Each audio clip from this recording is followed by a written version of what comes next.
die from a sort of internal drowning.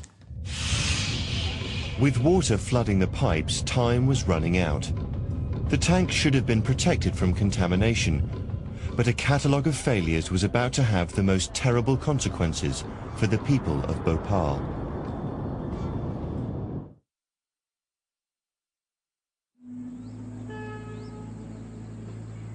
The tragedy at Bhopal happened when some 35 tons of a lethal chemical called methyl isocyanate reacted with water and vaporized.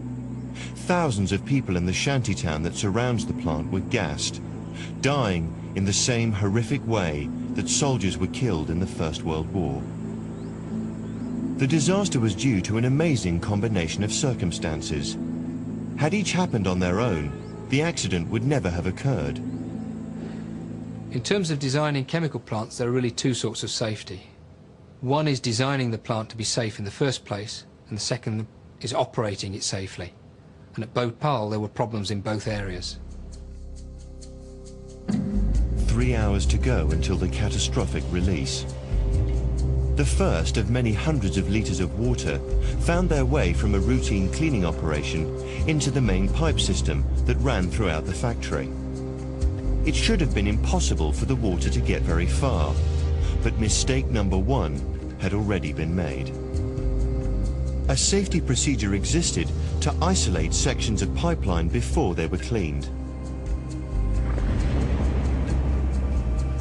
A simple piece of metal called a slip blind is inserted and the bolts done up tight, achieving an impenetrable seal.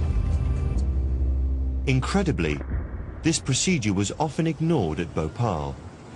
To install a slip line like this would probably take about 2 hours, and you would have had to wear a lot of protective clothing, because when you undid the bolts of these flanges, the possibility of chemicals splashing onto you would be there. If one of these small pieces of steel had been inserted into the process pipeline, in all probability this disaster would not have happened.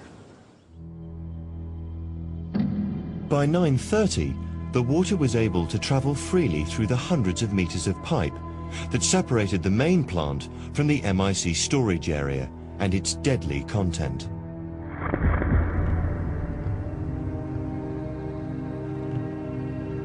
The disaster could still have been averted, however, had the gauges in the factory's control room been trustworthy. When this plant was designed and installed, the instrumentation here was probably state of the art as far as India goes. Over the years, lack of maintenance contributed to the instruments giving faulty readings from time to time, which probably led to the operators and to the staff not taking the readings very seriously. MIC is kept under pressure with inert gas to stop anything from getting into the tank. But for 6 weeks, the pressure gauge had read virtually zero. It was presumed that the gauge was faulty. In fact, there was a leaky valve connecting the tank to the plant's main pipe system. If gas could get out, then water could get in.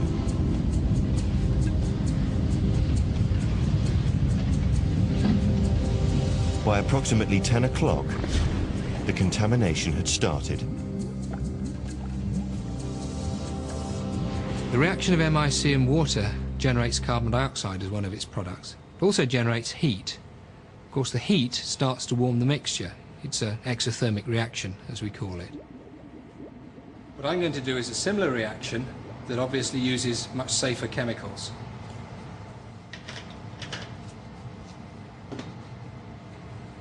This material is going to behave rather like the MIC did. The material I'm adding is in effect the water that came into the vessel.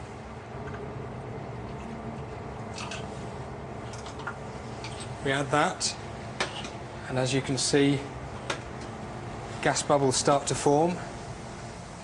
Water is denser than MIC, so it falls to the bottom of the vessel. The first part of the reaction takes place where the two layers of liquid meet. So this looks exactly like the MIC water interface would. We're generating bubbles at the boundary between the two liquid layers. But the key issue is the heat. This heat heats up the reaction mixture. The temperature rises, and when the temperature rises, the reaction speeds up, and in turn generates heat even faster. It's what we call a runaway. Even with water in the tank, it should have been possible to control the situation. MIC has to be kept cool, and the tanks were housed in a concrete bunker, insulating them from the fierce heat of central India. There was also a cooling system controlled from a purpose-built refrigeration plant. The senior management, however, had decided to switch it off. This wasn't running on the night of the tragedy.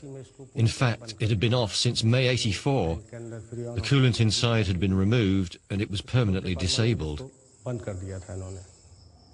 Switching the refrigeration off was an insane thing to do. These reactions, these exothermic runaway reactions,